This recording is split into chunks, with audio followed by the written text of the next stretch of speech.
Well, guys, I think everybody knows the routine here. We'll use the raise hands feature as always. We got about 15 minutes here with Sahvir. And Sahvir, am I saying that right? Make sure we get the pronunciation right. Okay. Yes. All right, guys. Well, let's go ahead and get started here. Go ahead and get those questions in the queue, and we'll get this going. Daryl Bird, looks like you've got first up. We'll go ahead and get started. Yes, sir. Appreciate you doing this. Sahvir, you said something recently that I was hoping you could expand on a little bit. You said as a point guard, you have the ability to manage personalities and you'll get buy-in. What are the challenges there that you're talking about? Yeah. So that not everyone reacts the same to, to adversity. Everyone needs a little different a motivator. So, some people you can be hard on, like you can really challenge, but some people you got to constantly, uplift and provide confidence and be like, yo, I believe in you. You can do this. But some other people can be like, man, like, come on, let's get going. Let's go right here. Step up. So that's all different, different personalities. I think I have had a lot of practice with that due to the fact that I have 5 younger siblings and I'm the oldest in my house. So, it's been something that, I've constantly gotten better at, not only with the practice, but the different teams, the different environments from high school, from college to college with 2 different rosters. And, from my freshman year to my sophomore year. And now here at Kentucky is going to be a whole new roster again. So, that's what I kind of meant by that. And, I feel like, just knowing the guys and the group messages that we've had, it's going to be pretty easy, to get along with everyone, and everyone's buying in already. So I'm super excited. Cool. If I could follow up one, a typical John Calipari point guard through the years has been right around 6'3". How do you compensate for not being 6'3"? And on the flip side, what are the advantages to being 5'10" when you're out there? Yeah, like you said, I guess the average is 6'3", but I feel like I'm the fastest, or one of the fastest Coach Cal is going to have. I'm probably up there with Fox because, and that's pretty ironic because Fox is from Houston. But I think the advantages I'm going to have going to be similar to Tyler Ulis as far as guarding the ball, being a defensive pest, being disruptive on that end, and offensively using my speed to get into the paint and be a distributor, scoring when I need to, and being a playmaker, making the right play, try to make everyone else's lives easier so we can win some games down here. Are you cool being compared to Tyler Ulis? I'm sorry? Are you cool being compared to Tyler Ulis? That's cool with me. Tyler Ulis was the SEC Player of the Year and Defensive Player of the Year. So if I'm getting that comparison, I think I'm doing some things right. Obviously, I have to continue to get better to live up to that. But, I'm super excited. He was a successful guard in college and super successful here at the University of Kentucky. And, I'm really cool with that. But I'm also cool with, being the one and only Sahvir Wheeler as well. Jerry Tipton, we'll go to you next, and then Larry Vaught. Sahvir, obviously transfers this year don't have to sit out a season. How did that impact your thinking on whether to transfer or not? I obviously had some impact as far as, wanting to transfer this year, but I think the biggest thing for me was the fact that we had the COVID year, and I was isolated majority of the year, not being able to be around my family, my friends. I've only seen my parents twice during this past school year in 10 months or so, and that's something that's that's unheard of. So I was forced to really look in and see what I value. I was forced to kind of reevaluate the whole situation as far as looking at basketball as a business from a business standpoint. I had to see what opportunities were going to be out there for where I can better myself and have an opportunity to make a run at the national championship, and also put myself in position to play at the next level and achieve my dreams. And after a lot of reevaluation and knowing that the one-time transfer rule was possibly a thing that can pass this year, I decided to look elsewhere, and eventually end up at the University of Kentucky. And I talked to your high school coach, and he says that sometimes you would audible, shall we say. Play was called, but you saw other opportunities for a better scoring chance. I'm wondering how often that happens, and how do you try to work with the coach to the coach can handle being audibleized? Yeah, I've done that in college as well. And I think the biggest thing is having that trust with the coaching staff. You have to be not only for you to trust them, but they have to trust you as the point guard. Ultimately, you're the extension of the coaching staff on the court. When you're playing at Kansas and Fog Allen with 16,000+ people, yelling and cheering during the game, you're not going to be able to hear Coach Cal on the other side. So as the point guard and as the leader or as the floor general, you're going to have to be able to make some of those calls when you can't hear them necessarily, but you have to be able to, and coach has to be able to know, man, he's going to make the right call. He's going to put us in the best positions to score. And also when you feel like, you got to run that play that Coach Cal calls, because you don't want to, do something else and it not work out. So you got to have a healthy balance between the two. But at the end of the day, it all comes down to being able to trust each other and know that, you want to put the team in his best position to score and win games. Thanks. Larry Vaught, will go to you, and then John Hale after that. Yeah, a couple of things, Sahvir. One, obviously, are you just a student of UK basketball history that you could throw those names out there like you just did? I would like to call myself a student of the game just in general, but any great point guard to come through college basketball, I've had a little study session with my dad at some point. But Kentucky specifically, I think because I always wanted to play in the SEC. I feel like this league was built for guards like me to play fast, to be up-tempo, and to be productive. And you've had a lot of guards come through Kentucky, obviously, were all those things. And so that's why, I could consider myself, I guess, a Kentucky historian per se a little bit. But, and I'm just super excited to be here. And then to go ahead and commit or sign with Kentucky just a few days after another high school point guard signed with Kentucky says a lot about the confidence you have in yourself. Yeah.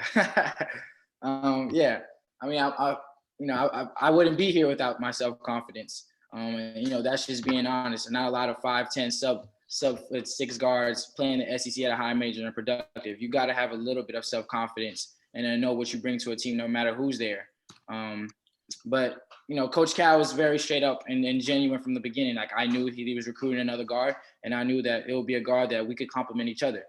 Ty is unselfish. I'm unselfish. He can score. I can score. He can really shoot it. And that's something I'm working on. Hopefully y'all gonna be able to say that about me at the end of the year. But I'm like, I knew everything that was going on, and I'm super excited and looking forward to the opportunity to get to know him and build a bond and build a friendship and a brotherhood that that'll last a lifetime. Thank you. John Hale, will go to you, and then Ken Spencer after that. Sahvir, you talked about the one-time transfer rule, but for now, at least, the SEC does have the rule that intra-conference transfers have to sit out. It feels like maybe they're going to get rid of that, but was that a hesitation at all when you were looking at Kentucky, the worry that that rule is still out there for now? I mean, it was a little bit, but I felt like, from what I've gathered with, with my parents and their resources, I wouldn't have made the move if I felt like I was going to have to sit out this year. But I think that rule is it's gonna pass. Hopefully it will. I'm pretty sure it will. But I mean, at the end of the day, I was just looking for the best opportunity for me, whether I was gonna play this year or wasn't. I was looking forward for an opportunity to play right away when I was able to play, be an immediate impact winning, make a run at the national championship, and surround myself with guys who are going to help elevate my game, not only from a player standpoint, but a coaching standpoint. They're going to hold me accountable on a day-to-day basis to be at my best, to be the best version of myself. And then you're actually just one of two guys on this team who has played in a packed Rupp arena before. Obviously, that game did not go very well for you individually and Georgia as a freshman. What do you remember about that experience, and how did that kind of weigh on your mind playing in that environment? Rupp Arena obviously is a one-of-a-kind environment, one of the best environments in college basketball. But to defend myself a little bit there, that game, I was battling a ankle injury. I was wearing a boot before and after the game, so that kind of hindered my performance there. But it's a big time place. Like, when you come into Rupp, it's like, I'm like, bro, am I playing in the NBA right now? So it's a one-of-a-kind thing, and I'm super excited to be able to play as the home team and be able to represent Big Blue Nation and go out there and be exciting and win games and have Kentucky back where it's supposed to be. Ken Spencer, go ahead. Yeah. Sahvir, this is Ken Spencer with WHAS 11 in Louisville. You had a lot of great options. What was it about John Calipari? What was it about this opportunity at Kentucky that said, hey, look, this is the place where I want to be? I think the biggest thing is the platform that Kentucky has, the stage where if you're excelling and you're competing at a high level and being productive, I mean that puts you in a different atmosphere, a different environment than anywhere else. Also, just looking from a roster standpoint, I've never got to play with elite shooters like Kentucky has this year on its roster. Especially in college, I never got to play with the elite athleticism, the size, the length, the versatility of the wings and the forwards, and also being able to play for a coaching staff who's put multiple point guards, in the NBA draft, who's developed them throughout the year, who's given them confidence, empowered them, and not only that, but me being very familiar with the SEC. I've been in this conference for 2 years. I'm almost like a vet now. I know what to expect. I know, the different coaching styles and different coaching staffs and what they like. I know what it takes to win. And not only that, but I am all conference. I am all SEC here. So it's a conference I'm super familiar with and comfortable with and also productive in. We'll go to John Wong and then Jerry, I'll circle back to you for follow-up. Hi, Sahvir. You've experienced firsthand the thrill of beating the University of Kentucky on a last-second play. So how does that help you now that the shoe's on the other foot and the target is on your back and you know that other guys are just itching to take Kentucky down? Yeah, I knew coming into it, anytime we'll step on the floor, we are their Super Bowl. We are the biggest game of the year for anyone else. We have the targets on the back. And I'm looking forward to that. Honestly, my whole life, I've been looking forward to challenges and being on the biggest stage and competing against the best. I mean, that's something that I feel like I thrive in, was when the lights are the brightest, the stakes are the highest, and you're the confident big dog or you're going to be sitting down somewhere. And I like that. I'm looking forward to that. And that's, another main reason why I chose this place is to be around the best and play against the best. And having a target on your back, obviously people are going to come after you, but it forces you to stay sharp. It forces you to, dive and find ways where you can get better throughout the year. Watch film. I'm constantly being in the gym. It drives me to keep me hungry and knowing that there's someone coming after me as well. Yeah, Coach Cal had also talked about in his statement about you, about how you were disruptive defensively. Can you talk a little bit about your defensive game and what you're going to bring in your role as kind of a defensive disruptor? Yeah, I've been pretty good defensively for the most part in my college career, but that's something I also want to step up. I think a little bit. I wasn't able to showcase everything, at the University of Georgia, but I think I'm looking forward to hounding the ball, causing havoc with ball handlers 94 feet. From the second we score, I'm finding a point guard and making his life a little bit tougher than what he would expect.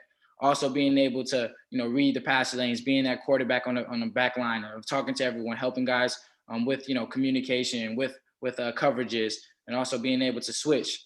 I've kind of prided myself on that because I know some teams are going to be like, hey, we're going to get the switch on him, set a ball screen there and roll him down to the block where now it's really not that easy.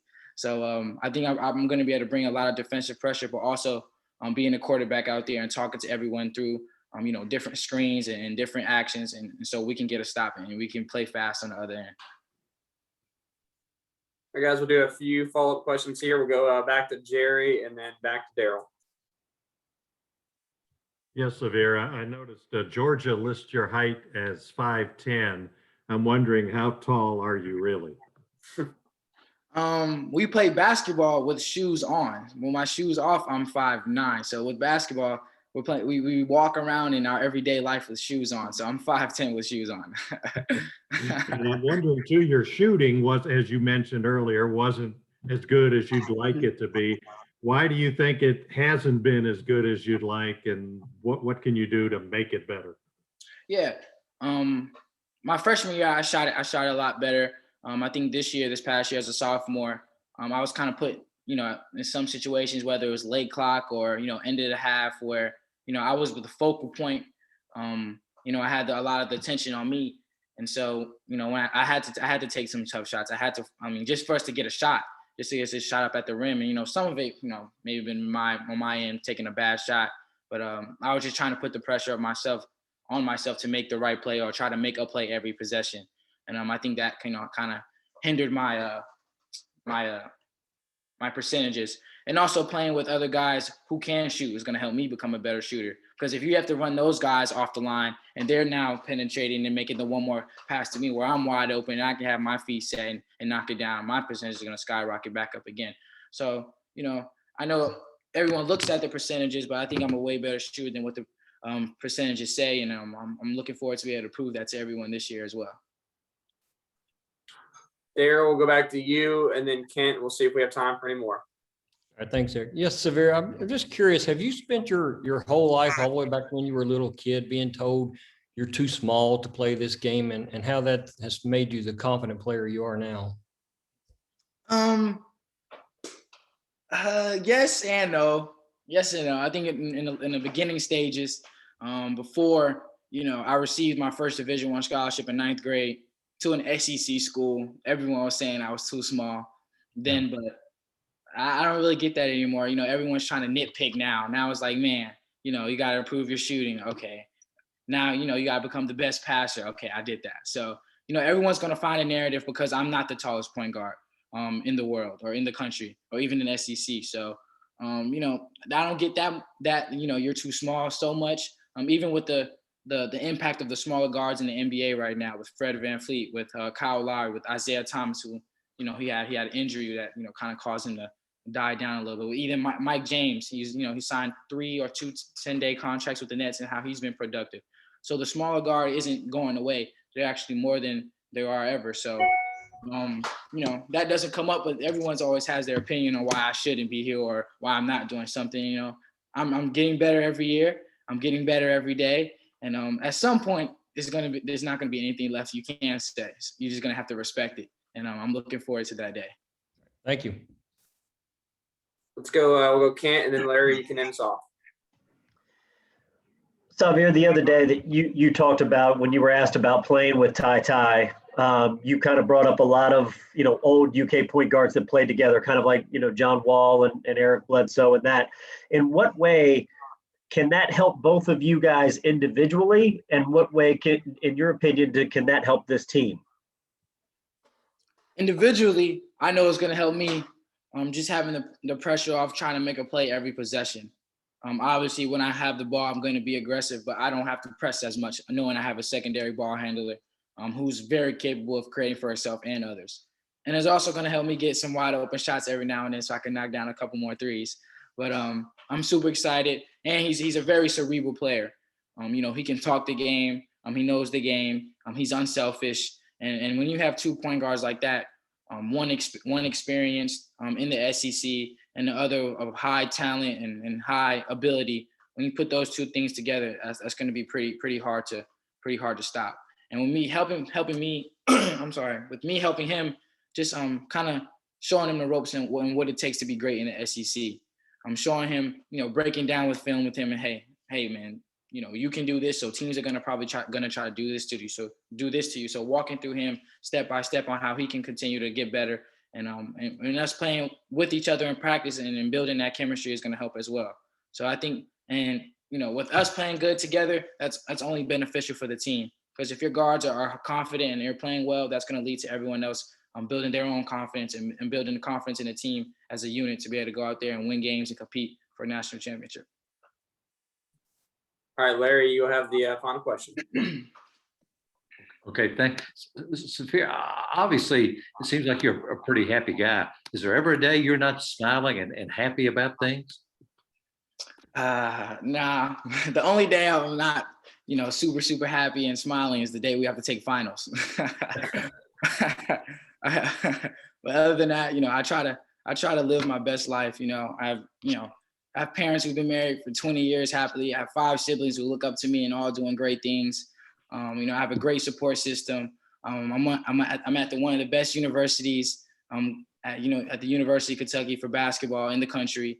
Life is great right now. There's nothing to be sad about. It's all happy things and happy thoughts. So I'm super excited right now. Thanks. Guys, I think that's a great place to stop it. Want to thank Sahvir for his time. Sahvir, really appreciate you making time for everybody here and look forward to meet you in person.